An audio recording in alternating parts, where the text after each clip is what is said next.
قرآن پاک کے اندر ایک مکمل سورت جس کا نام سورہ سبا ہے۔ سبا ایک قوم تھی جو ملک یمن میں آباد تھی۔ قرآن پاک کی جب یہ آیتیں اتریں، سرکار دو جہاں حضرت محمد الرسول اللہ صلی اللہ علیہ وسلم کے پاس ایک شخص آیا، سوال کیا، اللہ کے پیغمبر یہ سبا کیا ہے؟ کوئی عورت ہے، مرد ہے، کوئی وادی ہے، یا کوئی شہر کا نام ہے، کسی ملک کا، ریاست کا نام ہے؟ جناب محمد الرسول اللہ صلی اللہ علیہ وسلم نے جواب ارشاد فرمایا کہ سبا ایک عربی شخص کا نام ہے جس کے 12 بیٹے تھے، اور ان 12 بیٹوں سے عرب کا خاندان چلا۔ 6 بیٹے یمن میں آباد ہوئے اور 4 بیٹے ملک شام میں جا کر آباد ہو گئے۔ ملک شام کے جو عربی لوگ ہیں یہ انہی کی نسل ہے، یمن کے جو لوگ ہیں یہ بھی انہی کی نسل ہے۔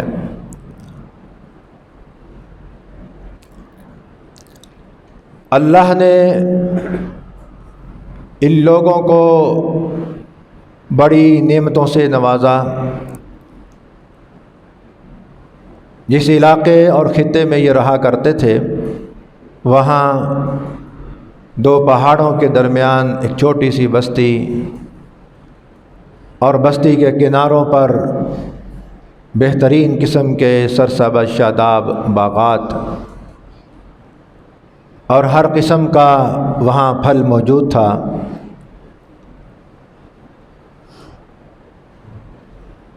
ان کی زندگی کو دیکھ کر اطراف عالم کے ممالک کے لوگ اور قوموں اور قبیلوں کے لوگ رقص کیا کرتے تھے۔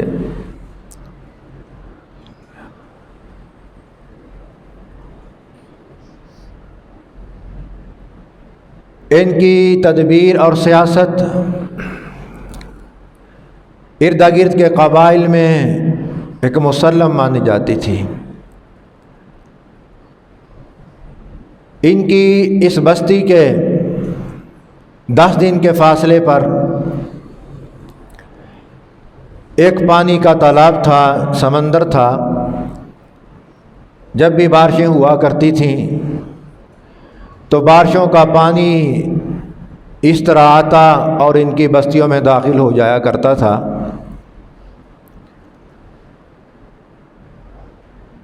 اس بستی کے لوگ اپنے وقت کے بڑے انجینئر تھے،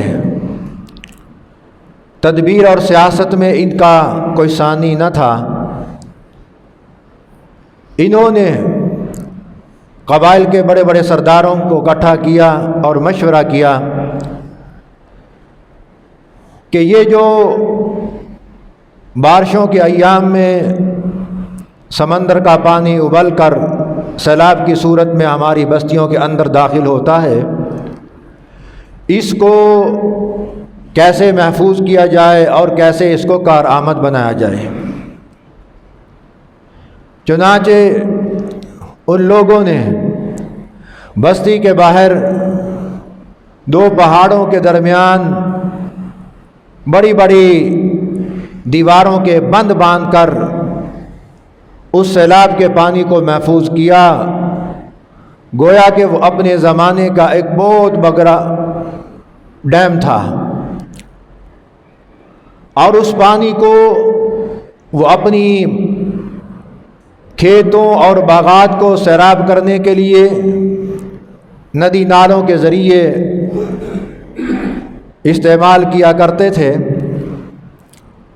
اور اللہ نے ان کو ایسی نعمتیں دیں کہ اگر ایک عورت اپنے سر پر خالی ٹوکرا لے کر بستی کے ایک کنارے سے ہو کر دوسرے کنارے تک جاتی تھی، مختلف قسم کے رنگا رنگ کے پھل بغیر توڑے اس کی ٹوکری میں گر جایا کرتے تھے، اور اس کا سفر پورا نہیں ہوا کرتا تھا کہ اس کے سر پہ رکھا ہوا ٹوکرا پھلوں سے بھر جایا کرتا تھا، توڑنے کی ضرورت نہیں پڑتی تھی۔ اللہ کی نعمت ایسی بے بہا، نہری آباشی کا بہترین نظام، اور جب بھی کبھی سیلاب آیا کرتا تھا یا بارشوں کا موسم ہوا کرتا تھا، وہ لوگ سیلاب کے پانی سے اپنے آپ کو محفوظ رکھا کرتے تھے۔ کس طرح؟ ڈیم کی صورت میں، اور انہوں نے اپنے شہر کو اتنا پاکیزہ، صاف اور ستھرا بنا رکھا تھا، قرآن نے ان کے شہر کو بلدۃ طیبۃ ورب غفور کے نام سے پکارا ہے کہ ان کا شہر اتنا منزہ، مصفہ، پاکیزہ، صاف ستھرا۔ امام جلال الدین سیوطی رحمۃ اللہ علیہ نے تفسیر در منصور میں لکھا ہے کہ ان کی بستی کے اندر نہ کوئی مکھی تھی، نہ کوئی پسو تھا، نہ کوئی مچھر تھا، نہ کوئی بچھو تھا۔ اس طرح کے موذی جانوروں سے وہ شہر مکمل طور پر محفوظ تھا۔ اب اندازہ لگائیے، کیا تاریخ انسانی میں کسی ایک شہر یا کسی بستی یا کسی مملکت یا ریاست کی مثال نہیں مل سکتی کہ کسی ریاست یا بستی کے اندر ایک مکھی یا ایک مچھر یا ایک بچھو تک نہ ہو۔ حتیٰ کہ صاحب در منصور نے یہ لکھا ہے کہ اگر اس بستی میں کسی باہر کے ملک کا کوئی مسافر سفر کرتا ہوا داخل ہوتا تھا، اس کے کپڑوں میں اگر کوئی جو یا بچھو یا کھٹمل بھی ہوا کرتا تھا، جو ہی وہ اس بستی میں داخل ہوتا تھا تو وہ مر جایا کرتا تھا۔ اللہ نے اس بستی پر اپنا اتنا فضل و کرم رکھا، اور جس کو بغیر مشقت کے روزی مل جائے، میں سمجھتا ہوں دنیا کی سب سے بڑی نعمت یہ ہے، دنیا کی سب سے بڑی نعمت۔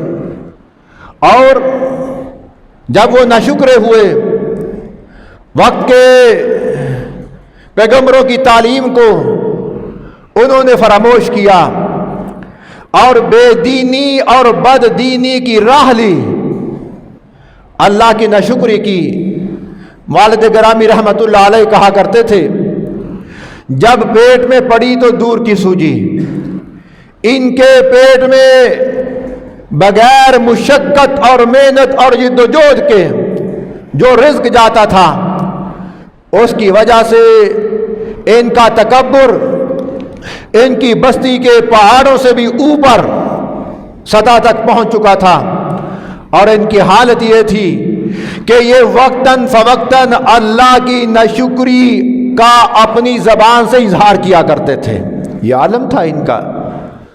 اور جب بغیر مشقت کے، بغیر محنت کے ان کو روزی ملا کرتی تھی، تو یہ بستی کے کناروں میں جا کر اپنے ہاتھوں کو بلند کر کے اللہ سے دعا کیا کرتے تھے، ربنا باعد بین اسفارنا، اللہ ہمارے سفروں کو دور کر دے، ہمارے پاس بہترین قسم کی سواری اور رزق ہمارے گھر میں موجود ہے، اور ہمیں سواری پر بیٹھنے کا مزہ نہیں آتا، ہم چاہتے ہیں کہ اپنی سواری پر بیٹھ کر اپنے رزق کے حصول کے لیے دور دراز کا سفر کریں۔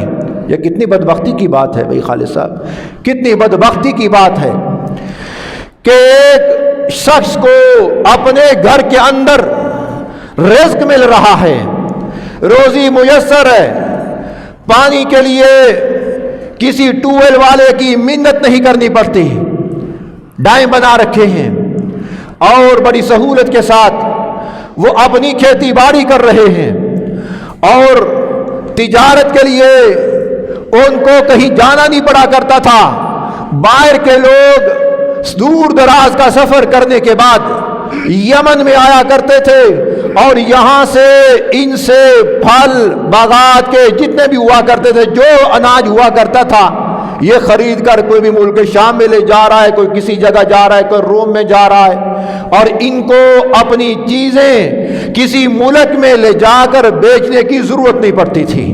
یہ کتنی بڑی نعمت ہے خدا کی، ورنہ ایک آدمی اپنا سامان بناتا ہے، محنت کرتا ہے، جد و جہد کرتا ہے، یا باغات سے پھل توڑتا ہے، ان کو پیٹیوں میں بند کرتا ہے، پھر گاڑی والے کی منت کرتا ہے، کرائے کا اس کو پریشانی ہوتی ہے، پھر لے جانے کی پریشانی ہوتی ہے، پھر لے جانے کے بعد جس بستی میں لے جانا ہوتا ہے وہاں فروخت کرنے کی پریشانی ہوتی ہے۔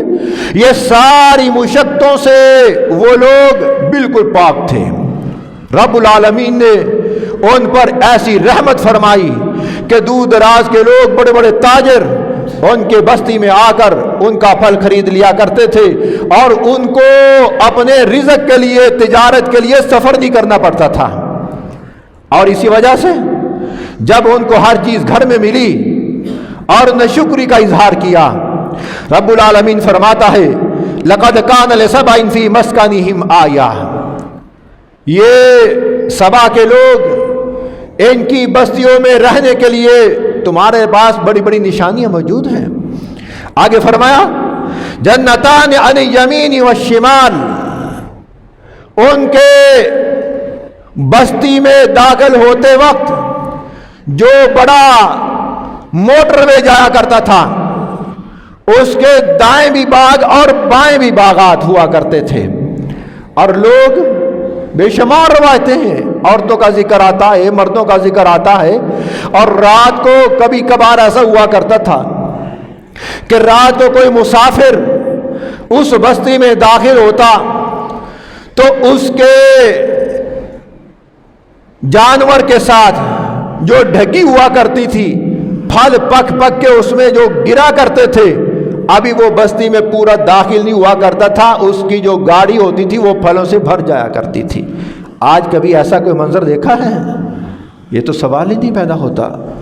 اللہ فرماتا ہے جنتان عن الیمین والشمال، ان کی بستی کے دائیں اور بائیں باغات کے بڑے بڑے سرسبز شاداب پھل، اور ایسی زندگی کہ ٹھنڈک والی زندگی، نہ وہاں گرمی کا احساس، نہ وہاں سردی کا پتہ۔ اور فرمایا ہم نے ان کو حکم دیا کلوا من رزق ربکم واشکروا لہ، کھاؤ اپنے دیے ہوئے رب کے رزق کو، واشکروا لہ، اور شکر ادا کرتے رہو۔ اور جب ناشکری آتی ہے، ناشکری کا وبال یہ پڑتا ہے، سب سے پہلے ناشکری کا انسان پر، قوموں پر، ملکوں پر، ریاستوں پر، حکومتوں پر جو وبال آتا ہے وہ عبادت کی توفیق چھن جاتی ہے۔ امام جلال الدین سیوطی رحمۃ اللہ علیہ نے تفسیر در منصور میں لکھا ہے کہ انسان سب سے پہلے جس گناہ کے دلدل میں پھنستا ہے وہ گناہ ناشکری کا گناہ ہوتا ہے، ناشکری کا۔ اور ناشکری کا وبال سب سے پہلے جو پڑتا ہے وہ عبادت کی توفیق چھن جاتی ہے، عبادت کی توفیق نہیں ملتی، عبادت میں سستی آ جاتی ہے۔ اور دوسرا ناشکری کا وبال رزق کی تنگی اور غربت، افلاس، رزق کے لیے مارے مارے پھرنا، یہ دوسرا وبال ہے۔ اللہ نے اس قوم کو کیا کہا؟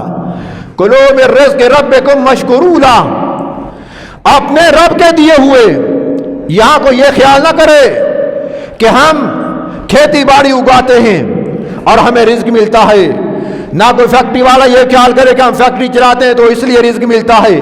یہ ذرائع ہیں، یہ اسباب ہیں، حقیقی رزق دینے والا اللہ کی ذات ہے۔ اس لیے اس قوم کو خبردار کیا، اے قوم سبا، اس بات کی طرف توجہ کرو، کلو من رزق ربکم مشکورا، اللہ نے تم کو جو رزق دیا ہے اس کا شکر ادا کرو، اس کا شکر ادا کرو۔ یہ کیا کام کرتے بھی رہنا، نہ شکری کا اظہار بھی کرتے رہنا، مر گئے لٹ گئے باندھا کچھ نہیں، یہ سارے کے سارے نہ شکری کی علامات ہیں، نہ شکری کی۔ میرے پیارو، ان پر نہ شکری کا جو وبال آیا وہ سیلاب کی صورت میں آیا، جس کے آج ہم بھی اس میں مبتلا ہیں۔ فرمایا بلدۃ طیبۃ ورب غفور، ان کا شہر، ان کی بستی اتنی پاکیزہ، اور آج کی بستیاں چاہے شہر فیصل آباد میں داخل ہو جاؤ یا اس کے کسی دیہات میں داخل ہو جاؤ، سب سے پہلے گندگی کا ڈھیر آپ کا استقبال کرے گا۔ یہ ہماری ترقی ہے، یہ ہماری سائنس کا دور ہے، یہ جدیدیت ہے، اس کو کہتے ہیں نئی تہذیب۔ اقبال نے کہا تھا یہ نئی تہذیب کے گندے انڈے، جنہوں نے امت کو بھی گندا کر دیا، اپنے ملکوں کو بھی گندا کر کے رکھ دیا۔ اور مسلمان ممالک کی تاریخ کو اٹھاؤ، تمہیں ان کی بستیوں میں، ان کے ملکوں کے اندر، ان کی ریاستوں کے اندر اس طرح کے گندگی کے ڈھیر کبھی نہیں ملیں گے جس طرح آج تمہیں دیکھنے کو ملتے ہیں۔ گندگی کا کوئی نظام صاف کرنے کا ہے ہی نہیں، اور بڑے ڈھٹائی کے ساتھ اس جدید تہذیب کے لمبردار بنے پھرتے ہیں۔ یہ گندے انڈے جس وقت سے مسلمان ملکوں پر، ریاستوں پر یہ مسلط ہوئے، اور یہ انگریزوں کے وفادار، انگریزوں کے غلام ابن غلام، ایسا بدترین طبقہ امت کے اندر ماں نے آج تک نہیں پیدا کیا۔ بڑے بدبخت پیدا ہوئے ہیں یہ لوگ، بڑے بدبخت۔ اور اکبر الہ آبادی نے کیا کہا تھا؟ افسوس کہ فرعون کو کالج کی نہ سوجی۔ اس نے کیوں کہا تھا؟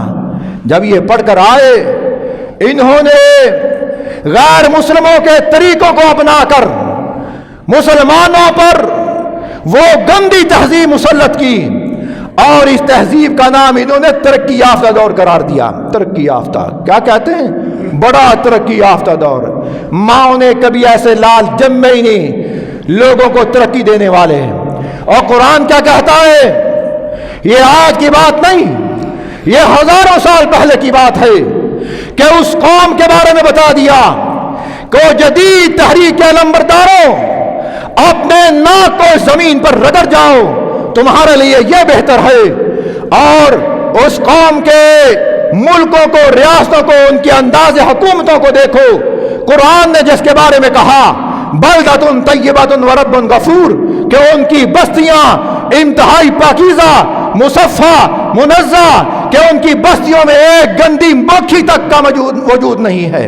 اور یہاں کبھی ڈینگی کو مارنے کے لیے تدبیریں، کبھی کوئی مہم چل پڑتی ہے۔ ان کو بیچاروں کو نہ تدبیر آتی ہے نہ سیاست آتی ہے۔ کیوں؟ یہ انبیاء کے وارث نہیں ہیں۔ اگر ان بدبختوں نے انبیاء کے علوم کو پڑھا ہوتا اور اس سے یہ تہی دست نہ ہوتے، آج امت کا، قوموں کا، ملکوں کا یہ حال نہ ہوتا جو حال آج ہمیں دیکھنے کے لیے ملتا ہے۔ آپ چلے جاؤ، ہم ایک فیصل آباد کی مثال دیتے ہیں، باقی تو اپنے شہروں میں جس طرح بھی زندگی گزارتے ہیں۔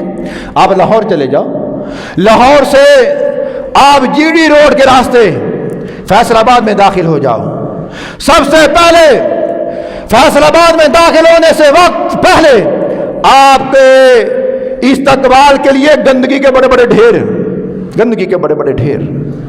اور فیصل آباد کے گاؤں